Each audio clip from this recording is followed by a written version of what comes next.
Inflation.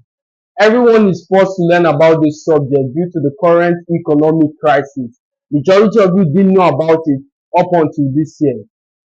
But what does inflation really means? You know, a dollar today is not going to be worth the same in the next 10, 20 years. So what does this actually mean? Before we delve into the main subject, let's review how inflation come about, because those who do not understand history are condemned to repeat it. So how did inflation come about? Because this was not always the case. I remember a time during the early 1800s, during the early 1700s, after the slave trade, a middle income earner, an average man, can go to job, get a degree. He doesn't even have to get a degree, just get a job, and within 3 years, the mortgage is paid off. So an average income earner was able to pay off the mortgage within 3 to 4 years. But now, a white collar job can't even pay the mortgage within 20 years if you're lucky, not even taking into consideration the rising interest rate. But that's not the subject for today. How did inflation come about? During the early 1800s, the dollars or paper currency as you know it was backed up by gold. It's something called the gold standard. So every country could not print beyond the amount of gold it had in its reserve. So if you had two golds, it is equivalent to a certain amount of dollars. You could not print beyond those the gold bar reserve you have currently.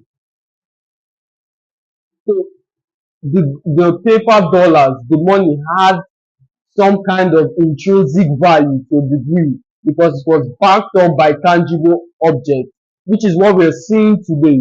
Today, the government is trying to back up cryptocurrency with tangible objects. That's not the scope of today's video. So what we're going to talk about now is inflation and how did it come about. That was the gold standard. So in 1945, when Nixon took the dollar off the gold standard, it now meant that these dollar bills can be printed as much as they want. And as you all know, basic economics, that the higher the supply, the lesser the price. So the more dollars in circulation, the lesser value each and every one represents. So when Nixon took the dollar off the gold standard, it now meant that the economy could only expand through debt and taxes. That's why in 2011, when Barack Obama passed the student loan sheet, it was an attempt to boost the economy. Everybody says student loan is bad, student loan is terrible. But if you look at the number one US asset, it is student loans. So student loan debt is a way to expand the economy. If you review the previous dollar bill from 1900 and past, it has an inscription that says, "In silver we trust." So that was during the era of the gold standard. But currently, if you pick up a dollar bill, it says, "In God we trust." So they're putting their hope in God because they are printing as much of these finances as possible with no basics of value. This is something China understood perfectly. Come establish your conglomerate in China. Come establish your company in China. Americans thinking, or over here in the West, thinking they're smart. But what you're doing is they're taking away this bad money, sending it to China, using it to establish corporations. China is using those dollars to establish oil wells, to mine natural resources. So they are eroding the bad money for the new money. Now everything is hooked up in China. The West think they're smart. Oh, we don't want to congest our climate, but in reality, you're destroying your country. It's only a matter of time before you are overthrown by either North Korea or Russia. So inflation in and of itself is due to the fact that your dollar has no intrinsic value and more of it is being printed as the day goes by. This concept might be difficult for some of you to understand because you say $1 million is not what $1 million is. $1 million now isn't what it used to be 10 years ago. But you still don't understand the concept.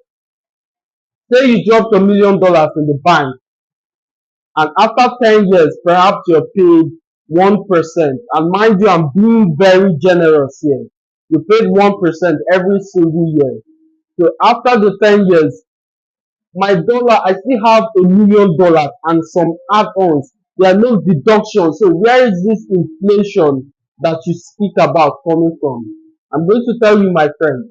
Inflation comes from the fact that $1 million cannot get you as much utility as it used to. Take the fuel crisis, for instance. Gas prices have skyrocketed.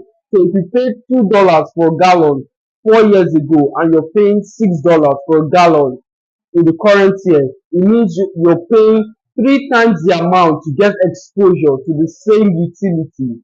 So that increment in price devalues your currency, devalues what you currently have. And this is something the elites understand. I call it the money illusion. I guarantee you would feel very happy in a year where you get a pay raise of 2% and inflation runs at 4% than you would if you get a pay cut of 2% and inflation runs at 0. Yet both identical or both changes in your salary leaves you in a virtually identical position. You can see the money illusion that is happening here. Though on a nominal value, you seem to be making progress, but from a global standpoint, from a holistic standpoint, you're virtually in the same position, maybe even worse. So that's all for today, guys. I hope you understood the concept of inflation perfectly and how it's eroding your earnings. I would advise for you to diversify your finances. Don't just be hooked on one asset class. The Bible says it. Establish your portion 7 places or 8 places, for you do not know what the days that are to come will bring. Do not put all your eggs in one basket. As always, my friend, it's a pleasure speaking to you. I'll see you in the next one.